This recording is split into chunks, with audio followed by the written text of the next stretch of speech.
Sure. I am one of the college counselors here at SAS, entering my fourth year in the office.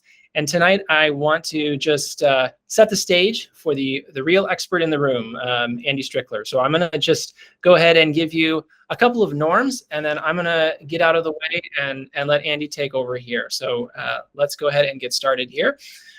Again, just some quick meeting norms. Please do mute yourself. You're welcome to have your video on or off, but we want to make sure microphones are muted. Andy has a lot to cover tonight, and we're going to try our best to make sure there's time at the end for Q&A. Andy's got a really tight schedule, so I want to make sure that we end promptly at 8:30 local time. So if there is time to ask questions, we will allow you to do that. You can unmute yourself at that time. And if we do get to that point where we're able to ask questions, just remember the standard norm at SAS is to keep questions general to protect student privacy. With that, here's our agenda. So Andy will give us a presentation on financial aid. I have prepared, there were 18 questions submitted. I have prepared as best as I can. I've tried to condense those into 3 questions that I'm going to moderate with Andy after his presentation. And then again, if time allows, we'll have a free Q&A. So without further ado, it's really an honor and a pleasure, a privilege to introduce our distinguished guest, Andy Strickler, who is the Dean of Admission and Financial Aid at Connecticut College. He brings a rich background of experience with him across institutions. He's worked at Kalamazoo College, Beloit College, Ursinus, and Guilford College, and he's spanned, his roles have spanned everything from athletics administration to advancement and now to admissions and financial aid. At Connecticut College, Andy works hand in hand with the Dean of the College, the Dean of the Faculty, the Dean of Students, and the Vice President for Communications and Finance to ensure that students receive outstanding academic opportunities and support for their demonstrated financial need. So without further ado, I'm going to stop presenting and let Andy take it away. Welcome, Andy Strickler. Thanks, Charles. And I should start by saying good morning and good evening at the same time. I am currently coming to you from Dallas, Texas. And I will say, as a native of Philadelphia and a gigantic Eagles fan, it is a little tough for me to be stuck for a full day in Dallas, Texas. The last week, it's a bit of a crazy time of the year for us in admissions, but the last week has seen me be in New London, Amherst, Massachusetts, Philadelphia, Denver, Seattle, Portland, here in Dallas, and then we are off to Atlanta later this morning. So let me see if I can share my screen here. And Charles, tell me, can we see that? Are we good? Yes, we can. Okay, great. So we're going to cover some what I would consider to be sort of financial aid 101 today. And just to give you a quick heads up, I start all of my presentations with a picture of my dog. This is my dog, Utley. This was, and by the way, she is named after a Philadelphia Phillies second baseman, Chase Utley. It's not ugly, and it's not the Utley from the Jimmy Buffett song. This is at one of our admitted student open houses a couple of years ago with the Connecticut College camel right there in the background. When I do a financial aid night, I typically start not only with this picture, but then I start with a second picture, which is financial aid at U.S. colleges and universities is really like the Wild West. And as I was grounding myself in this presentation, I thought it would be important to describe what the Wild West was like here in the U.S., which was pretty much ruleless and lawless and anything goes.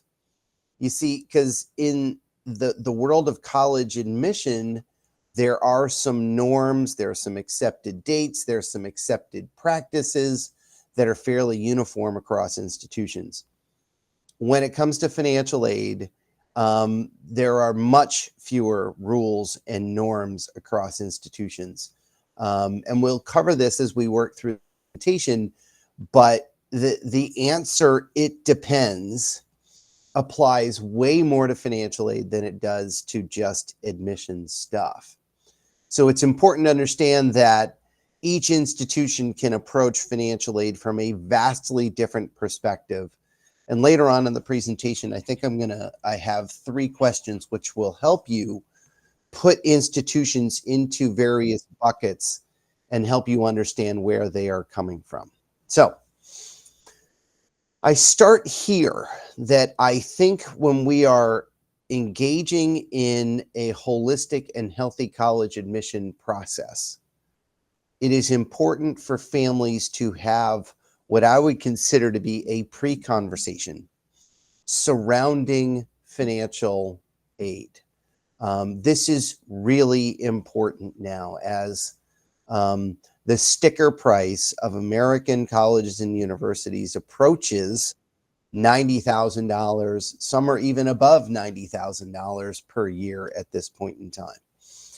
Step one is families need to explore the intersection between their familial resources and what their budget will be. Sometimes resources and budget are very much in alignment, and there are other times where resources are X, but what we'd like to spend is Y. And they can be fairly different numbers. You know, for instance, a family making in the United States, I don't know, $500,000 to $700,000 a year, the resources are going to be pretty extraordinary. But maybe they only want to spend or invest $40,000 to $45,000 per year for their son or daughter's college education. And I think it's important to have that conversation in terms of this is what we would like to spend. This is what our threshold is, okay? The threshold becomes a really key number to identify and be comfortable with on the front end. Understanding it on the front end can save a lot of headaches on the back end, okay? So figuring out these are our resources, this is our budget, this is a threshold that we are comfortable with. I think it's really important to have that dialogue on the front end. And then it's super critical to discuss this as a family unit, parents and student. And then it is very important, in my opinion, to have this conversation with your professional college counselor, because it impacts everything else further downstream as you engage in this college admission process, okay? And then if done correctly, this will influence and impact the creation of a list of colleges and universities, whether it's here in the United States or somewhere else. We typically think about the creation of a list purely from an admission perspective. We think about it like, okay, where are our reach schools? Where are the schools that we feel confident we will get an offer of admission? And where are the schools that live in the middle? We break it up into thirds, okay? You know, Harvard, Yale, Princeton, those are going to be my reach schools. And these schools are, who knows, maybe. And then these are schools that are going to be places where we feel confident that we will get some kind of offer of admission. I think it is super critical to apply that same thinking to the financial aid universe, that we want to find schools that are reach schools when it comes to the threshold and the budget that we have. We want to find schools that we feel confident on the front end there's going to be an intersection between a likely offer of admission and a super affordable financial aid situation on the back end. And then we want to find some schools in the middle. Historically, we have only thought about list creation from an admission or a selectivity perspective. I think we now need to add in this concept of thinking about that same reach, moderate versus likely or very acceptable when it comes to a financial aid perspective, okay? And the earlier we have this conversation with a student and a college counselor, the more we're going to be satisfied at the end and the fewer headaches we have at the end. You know, we have an early decision program at Con, and we are very transparent with families that we would much rather have a conversation around financial aid in the summer than we would in December after the student gets offered admission, looks at their financial aid award and says, there's absolutely no way this is feasible or viable for us as a family. Because then the student is stuck in a position where they are forced in some respects to withdraw from Khan and decline their offer of admission. And the emotional sort of angst that that creates is uncomfortable for us. So we would like to have these things on the front end, okay?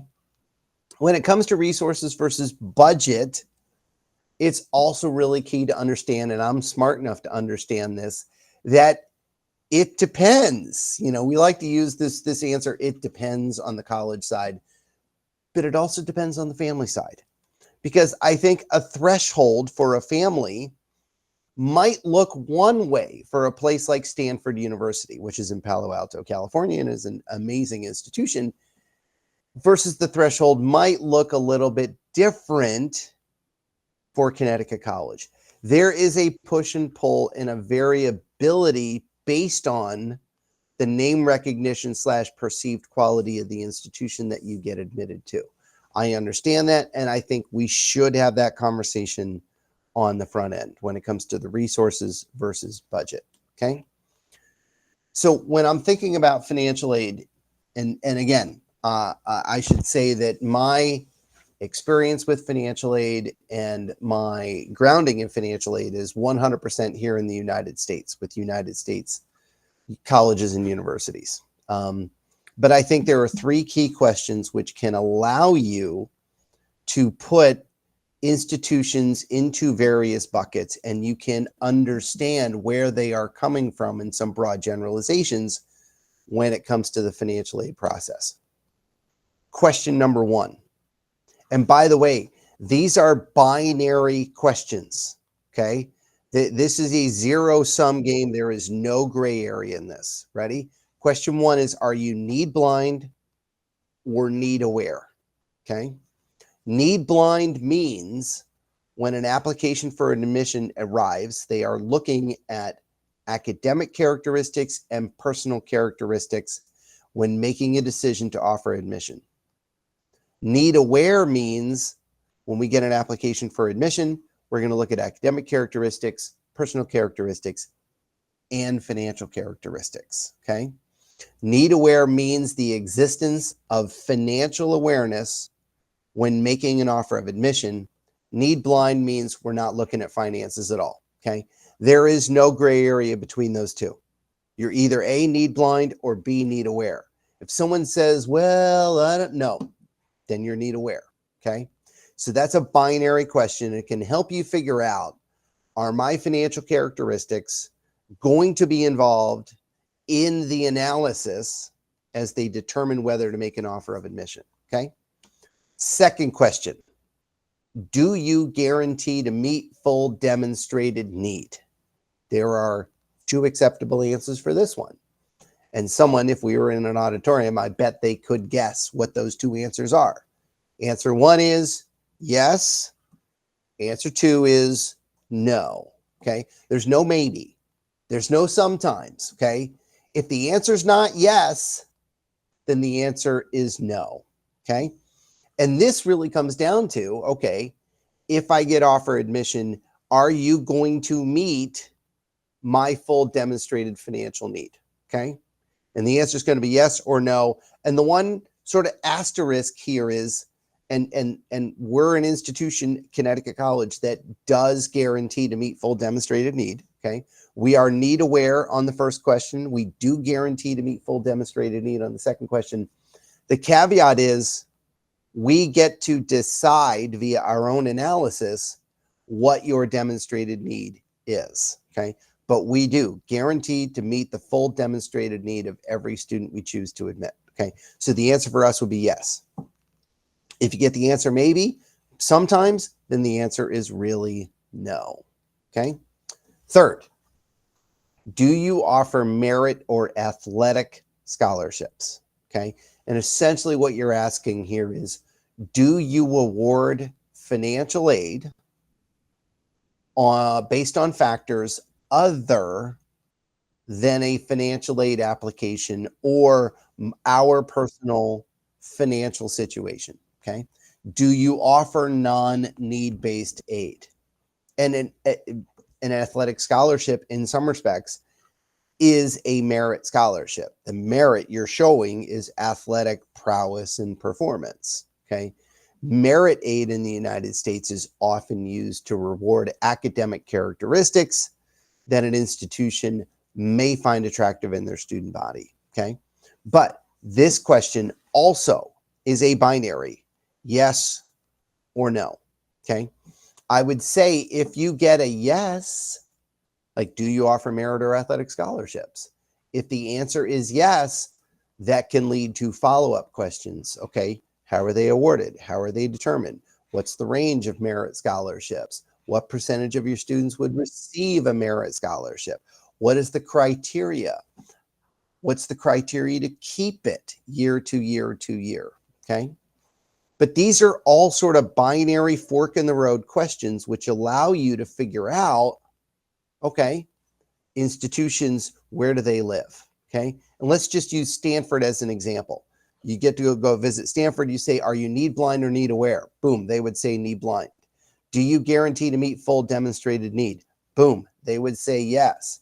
Do you offer merit or athletic scholarships? They would say yes. We do so for athletic scholarships because they're a Division I institution.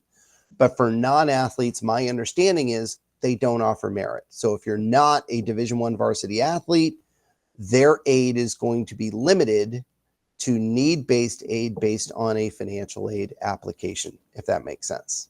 Okay. So those three questions are really good grounding questions where you can figure out, okay, what is this institution like when it comes to both the admission process and the financial aid process and how those two sort of interplay and intersect. Okay.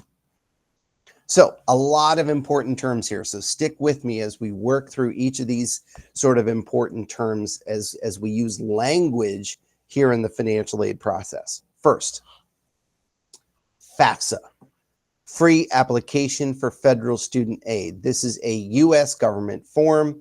It is designed for U.S. citizens and permanent residents. I think U.S. asylees can also use it.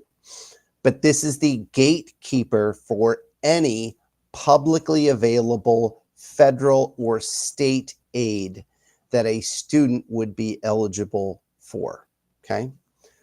We basically tell families that if you're on the fence about applying for financial aid, definitely file the FAFSA.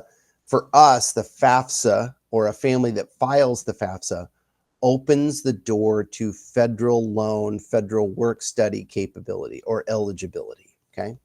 So the FAFSA is the gatekeeper for any publicly available aid for a U.S. citizen or permanent resident. Okay. CSS profile, College Scholarship Service Profile. This is a second financial aid form that a number of institutions in the United States will use to overlay on top of the FAFSA. Now, you're probably sitting there going like, why does it need to be so calculated? It's so complicated, okay? The FAFSA is the primary form that is used to determine eligibility for publicly available aid. And then most institutions will use the CSS profile as a vehicle by which they will determine how they will allocate their own institutional aid. So for our perspective, the FAFSA is federal government aid. CSS profile then becomes the tool by which we will use to determine Connecticut college aid. Okay. Now we have the right as our own institution to figure out how we are going to allocate our financial aid in the most fair and equitable way possible. We do this via the CSS profile, and we actually ask for federal taxes from all of our financial aid applicants as well. Okay. Not every institution does that. We do. Okay. Student SAI, as they call it, okay, which is the Student Aid Index, which is a figure that is generated after you file the FAFSA. And it theoretically is supposed to be a number, a financial number of dollars and cents that a family can afford to invest in education for their child or children. Okay. It used to be called something different. And then the geniuses in Congress decided that they wanted to simplify the FAFSA, and they simplified it by completely messing it up. So we will leave that aside. But the SAI, or the Student Aid Index, is a data point that is generated from the FAFSA. EFC is a term we use all the time in this business. It is the expected family contribution. Okay. Now you see the asterisk at the end there, because I need to let you know that let's just say for argument's sake, you apply to every school in the NESCAC. The NESCAC is our athletic league. It's Amherst, it's Williams, it's Bates, Bowdoin, Colby, it's Tufts, it's Conn, it's Wesleyan, it's Trinity, it's Hamilton, and Middlebury. And Middlebury is also in the NESCAC. Let's say you apply to all 11 schools in the NESCAC. You get admitted to all 11 schools in the NESCAC. You use the same data on your FAFSA and CSS profile, and you send your taxes to every school in the NESCAC. The reality is you will end up with 11 different expected family contribution numbers across the NESCAC. Okay. One, because Amherst and Williams have their own ability to award their institutional dollars the way that they seem, okay, the way that they best assess it through their own process. And there's another really critical reason why you'll come up with 11 different EFCs across the NESCAC, which is the U.S. federal government hates it when institutions get together and try to come up with a simplified methodology and come up with the same family contribution, because that violates antitrust law and it reduces competition for students, and therefore we would all get in trouble with the U.S. Department of Justice. So the expected family contribution is a really key term. It's a super key data point, and the asterisk is every school you apply to will come up with a different family contribution based on their own methodology. Okay, that gets a little tricky. Gift aid, super important. Okay, anything that has the word grant or scholarship involved. Okay, those two words signify what we call gift aid, and gift aid is just that. It's a gift. It's free money. It's me showing up at your house with a suitcase full of cash. That's what it is. We're just giving it to you. It's a gift. It gets automatically credited to your student account and basically becomes a discount on how much you are going to pay the institution for education. Okay. Merit scholarship, which we covered a little bit earlier, is institutional aid not tied to financial need. Okay. So that's normally sort of assessed and calculated in the admission process, not in the financial aid office. And that is awarded via the admission office. It lands in the same sort of gift aid category, but it's a separate category. Gift aid, in some respects, grants specifically are sort of awarded via the need-based aid process. Scholarships can be need-based aid. They can be merit-based aid. Okay. And then lastly, something we call self-help, which are loans and work study. There's an asterisk there for two reasons. One, federal loans are only eligible to U.S. citizens and permanent residents, and work study is a little confusing. The way I describe it is this, that the U.S. government shows up at the beginning of the year with a dump truck full of money. They give it to us at Connecticut College and say, hey, you can use this for student employment, but you can only use this money to pay the students that we say are eligible for it. Okay. So the student has to actually get a job, has to actually work the hours, and then they can get the money from the federal government via student employment to help support their education.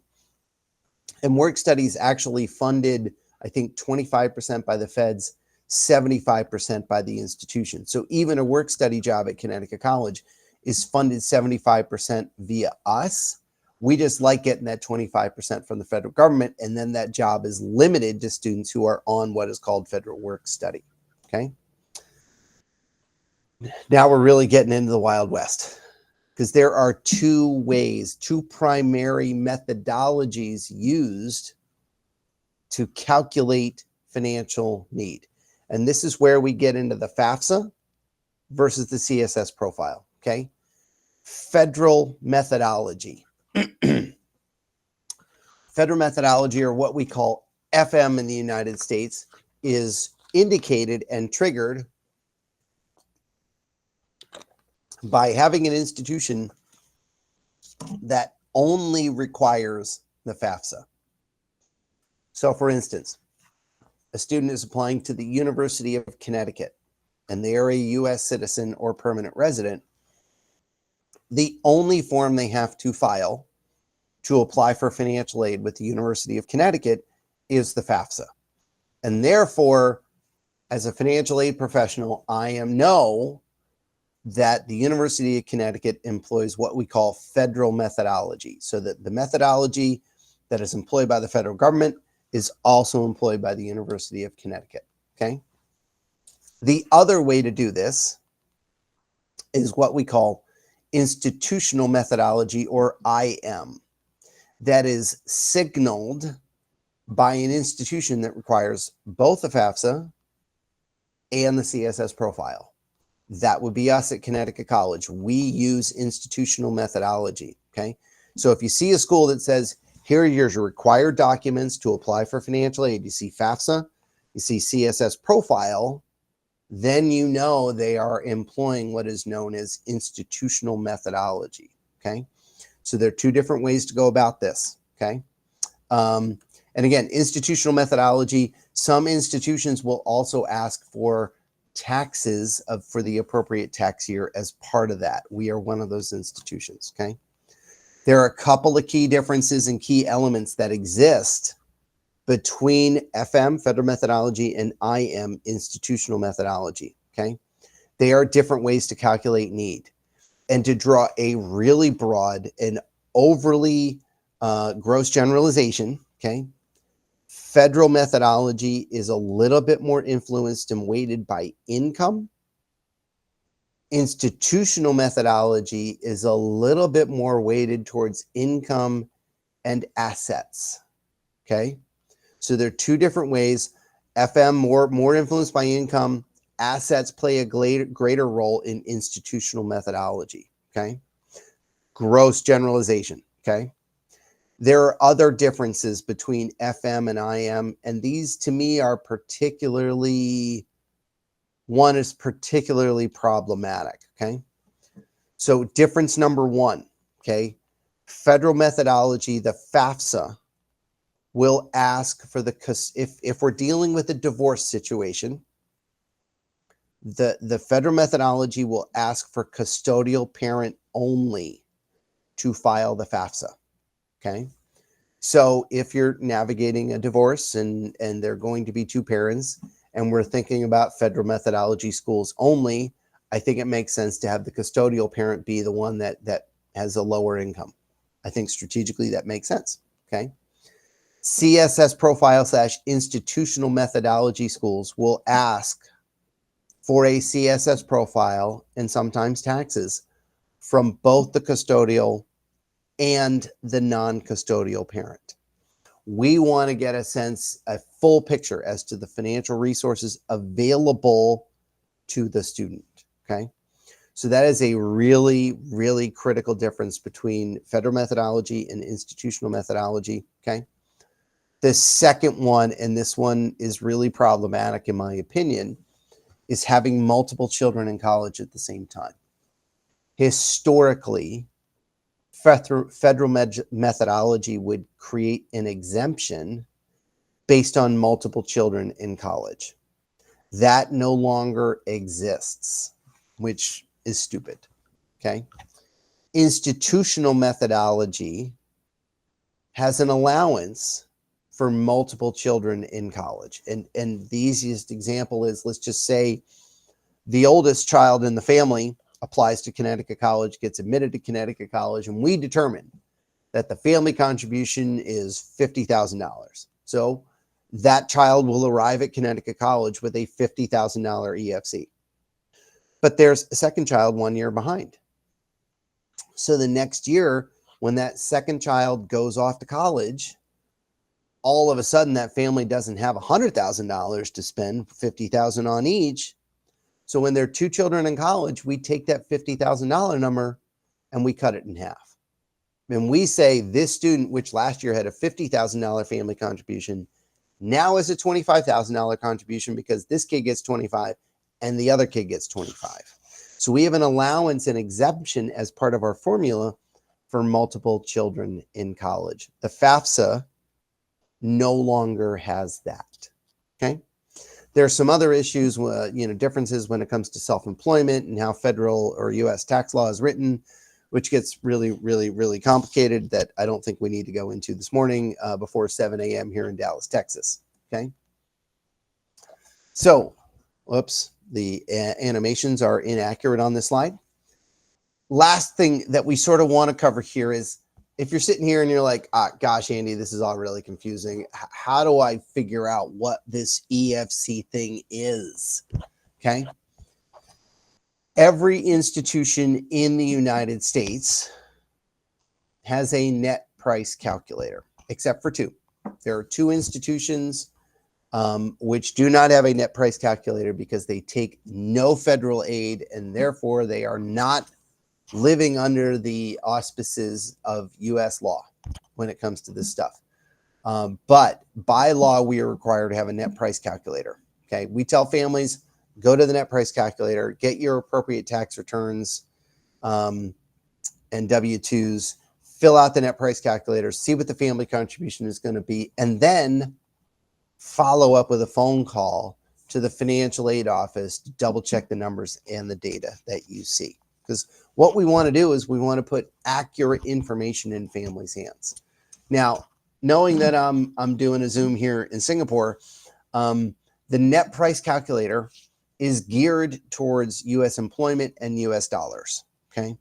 So if you want to know what your EFC is, I think it's a great idea to take your financial documents and actually call or email with the financial aid office at 2 or 3 of the schools that your son or daughter is interested in with your particular data. Okay. Because the net price calculator is geared towards U.S. Residents and folks who are employed within the economic and monetary system in the United States. So this is where an email or a phone call could make a lot of sense. So you can get a sense as to how your financial circumstances are going to be interpreted at a U.S. college or university. So you can start to get an idea. Okay, what are they going to think my family contribution is? And then do I find that to be a reasonable number? Okay. But again, we want to have that conversation on the front end. Almost every institution wants to have that conversation on the front end. And I think your college counselors want to have that conversation on the front end. So the list creation can employ all of this financial aid nuanced conversation, because all of us, what do we want at the end of this? We all want happy kids, and happy kids end up at the schools where they're going to thrive and they're going to fit. And we want to make sure the academic characteristics, the community characteristics, but also the financial characteristics are a good fit for the family.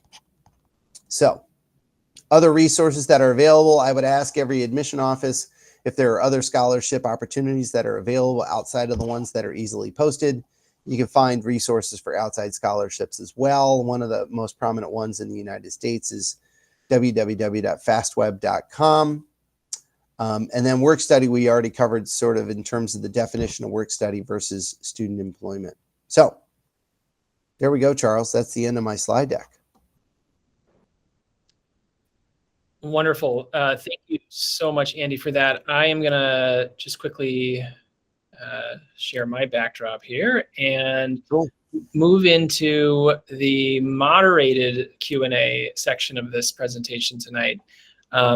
What I have done is looked at the 18 questions that were submitted and try to find common themes. And I'm trying to connect a bunch of different ideas here into certain buckets. And the first one is kind of the questions in this bucket, I would say, are getting into the weeds a little bit about how certain circumstances or changes in circumstances might be impacted. So Andy, you've got the sort of W-2s, the standard tax information. The Right. CSS is a little bit more detailed with the assets there.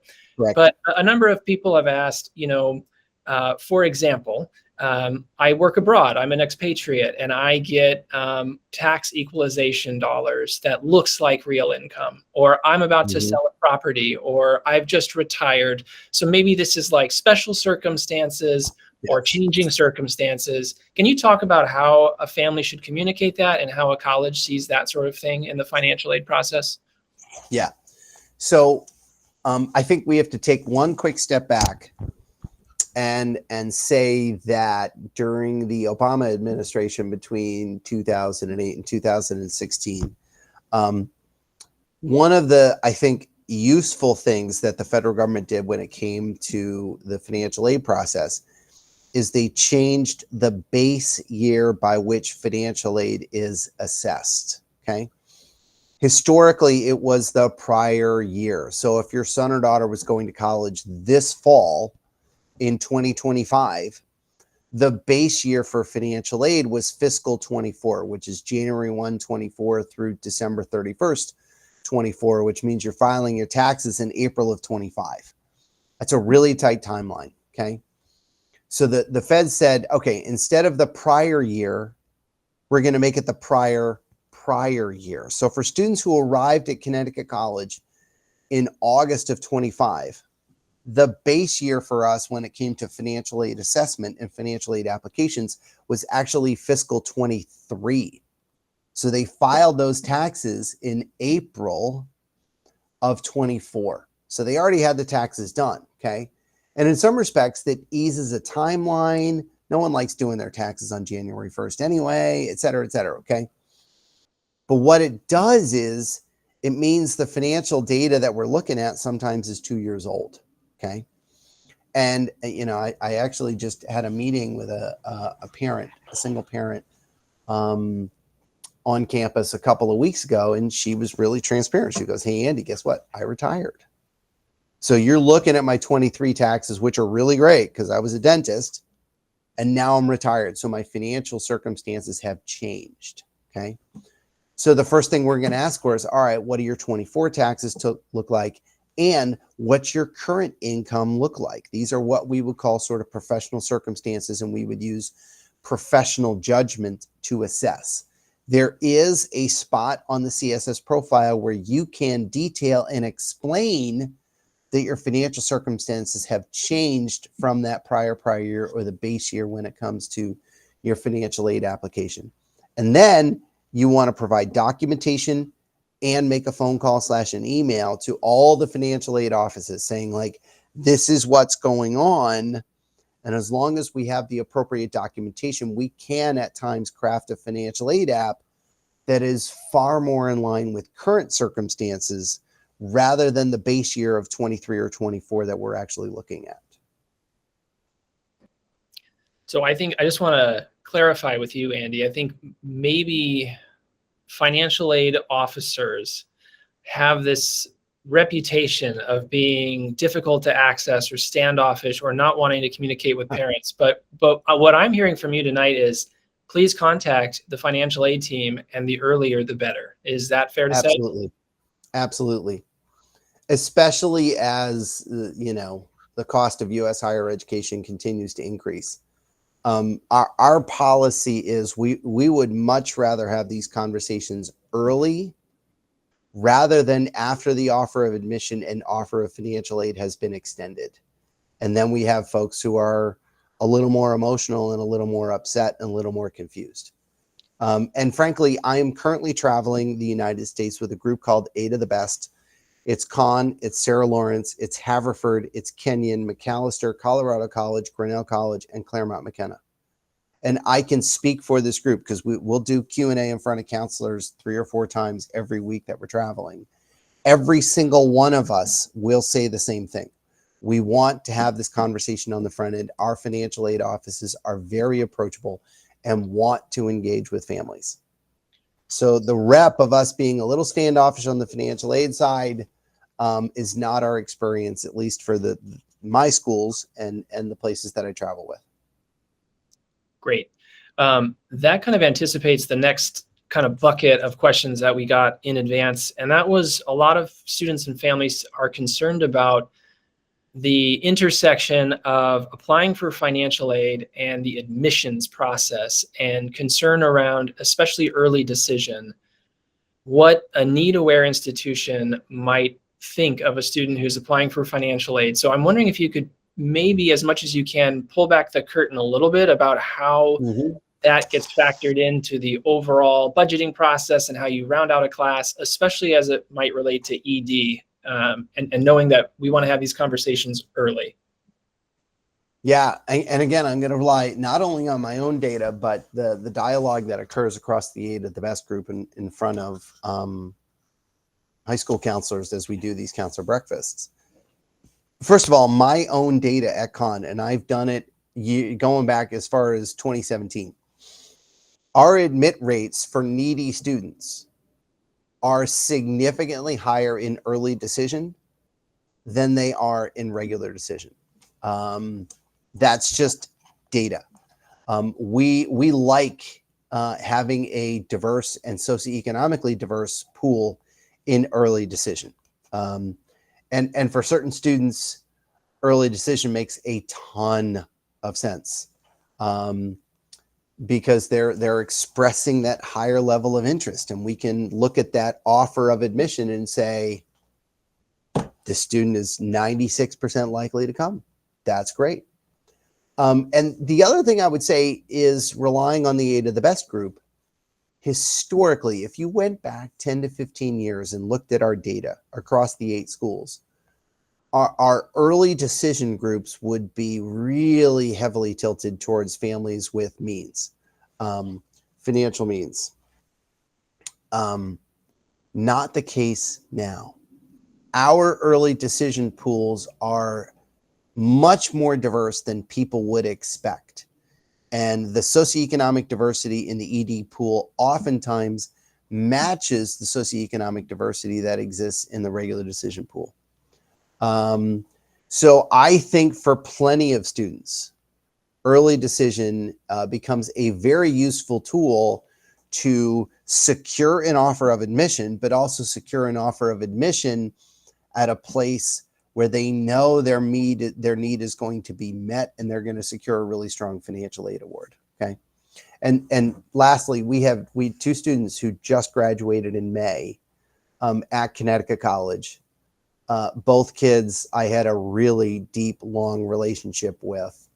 Both were in our regular decision pool, and I was serving as an advisor to them, and they both reached out to me and said, "Hey, Andy, should I go ED or should I stay in regular?" And I advised both students. I said, "Listen, if you're in regular, you're in a pretty vulnerable spot in our applicant pool. If you're in early decision, I'm telling you right now, it's a slam dunk. We're going to take you, and you're going to get a great financial aid award." And both ended up moving from regular decision to ED2. Both got admitted. Both got really acceptable financial aid awards. One, and here's changing circumstance. For one, he's basically a single parent situation. He and his father were super close. His first year, his father suddenly died. And as a result, he went from having 1 parent employed to 0 parents employed. And we created a financial aid adjustment for him. He just graduated in May. But I was like, listen, if you're in ED2, it's a slam dunk. We're taking you. In regular, it's pretty dicey. So both moved to ED2 and both came to Con and both graduated and both had extraordinary experiences. That's great. What about international students, Andy? We are about half U.S. citizens here at SAS, but what are the practical realities facing international students as it comes to financial aid, whether that's gift aid or need-based aid? So first, international students would not file the FAFSA. They would file the CSS profile. Many institutions will require, as part of the admission, or the application for admission, some kind of certificate of financial resources. When it comes to international students, some institutions are going to be need blind for domestic and need aware for international. On the financial aid side, when we admit an international student, they're still eligible for a merit scholarship. They're still eligible for need-based aid. We still guarantee to meet their full demonstrated need, and we do with 100% gift aid. So it's scholarship and grant, because we don't have access to the federal loans and the work study or other publicly available aid. So our higher need international students get 100% of their need met with merit scholarship and Connecticut College grant. That pool is super duper competitive for us. And the further up the food chain you get, you start talking about further up in the NESCAC and the Ivies and Stanford, then it gets super duper duper competitive. But each of those institutions will admit high need international students every year and meet their need with gift aid, 100%. And to tie this back to the kind of earlier points you're making about FM, federal methodology, and institutional methodology, is it safe to say that schools that rely on institutional methodology are going to have more flexibility with international students?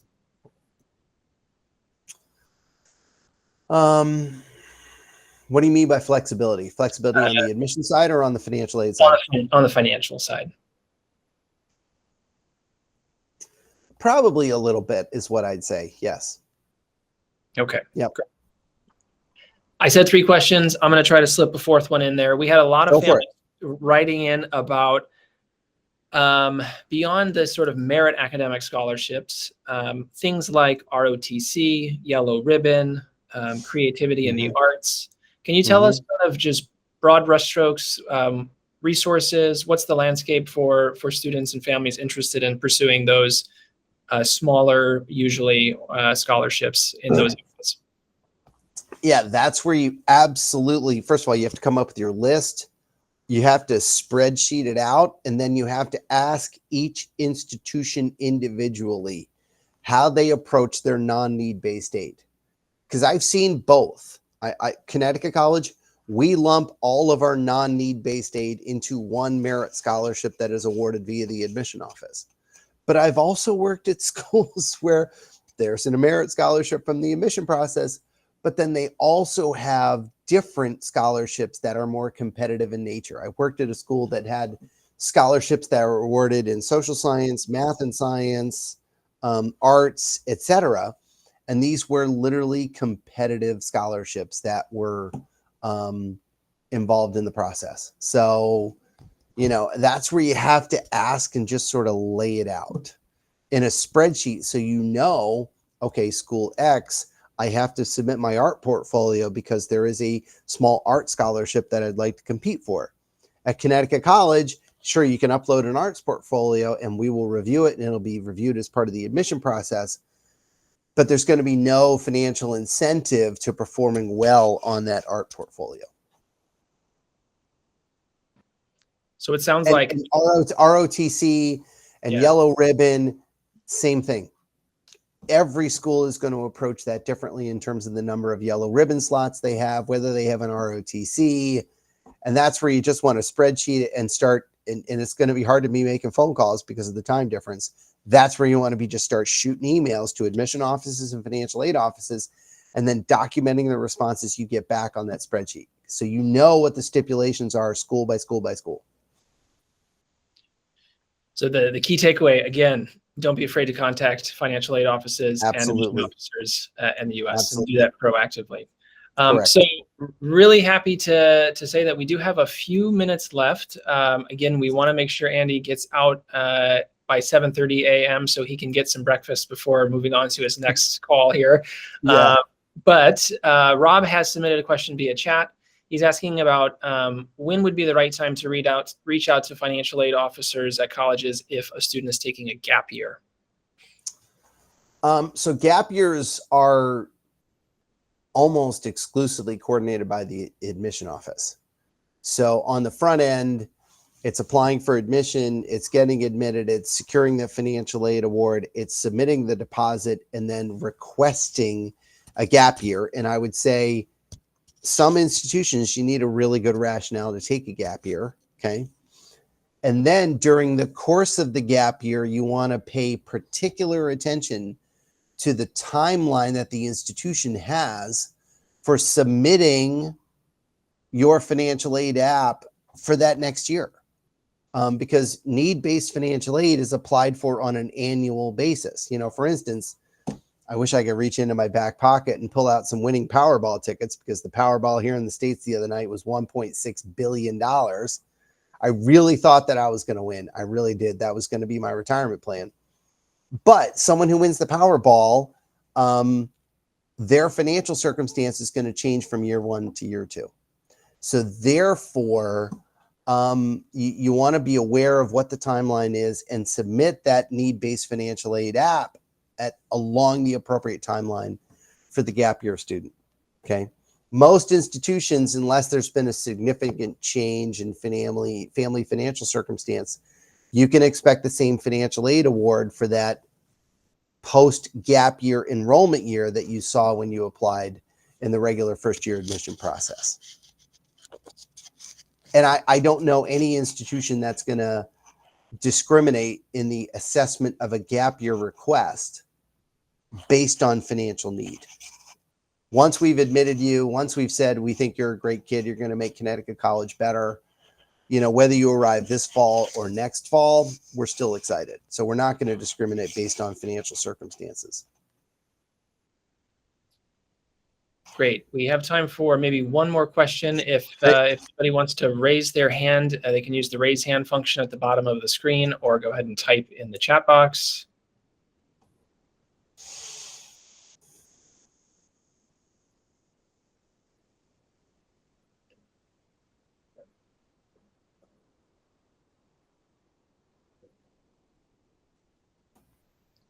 I think this is a sign that, I was going to say that your presentation was so thorough that there are no questions. We do have one. If a family doesn't apply for financial aid with their initial application, can they apply in subsequent years? This is a great question, and it's really tricky, okay? Our policy at Con is when the student applies, there's a checkbox on the common application, which is the only application you can use to apply to Connecticut College. And the question is, do you intend to apply for need-based financial aid? Yes, no. If a student says, no, I'm not applying for financial aid, by the way, we remind them like 3 times after that. By the way, you check no, you check no. That student is ineligible for Connecticut College need-based financial aid for their first 2 semesters they're enrolled, unless they can prove to us that their financial circumstance changed significantly between the point in time where they push submit on the app and when they reach out for that appeal. Okay. And if their family's financial circumstance changed dramatically in that period of time, yeah, we can absolutely do that. And family financial circumstances change all the time. Let's take that needy student, Neil. Let's just say, for argument's sake, dad was super duper wealthy and he applied to Connecticut College and hadn't applied for need-based aid. And then his first year, dad suddenly passes away. You bet, absolutely, Neil could apply for financial aid in the aftermath of that, without a doubt. So understanding individual stipulations and policies at schools is really important. But yes, circumstances change. We might have a family that said, no, we're not applying for financial aid because we only have one child going to college. But next year, when the younger child goes to college, you bet we need to apply for need-based financial aid. That happens all the time. So the answer to your question is yes. There might be some stipulations and asterisks and fine print after that.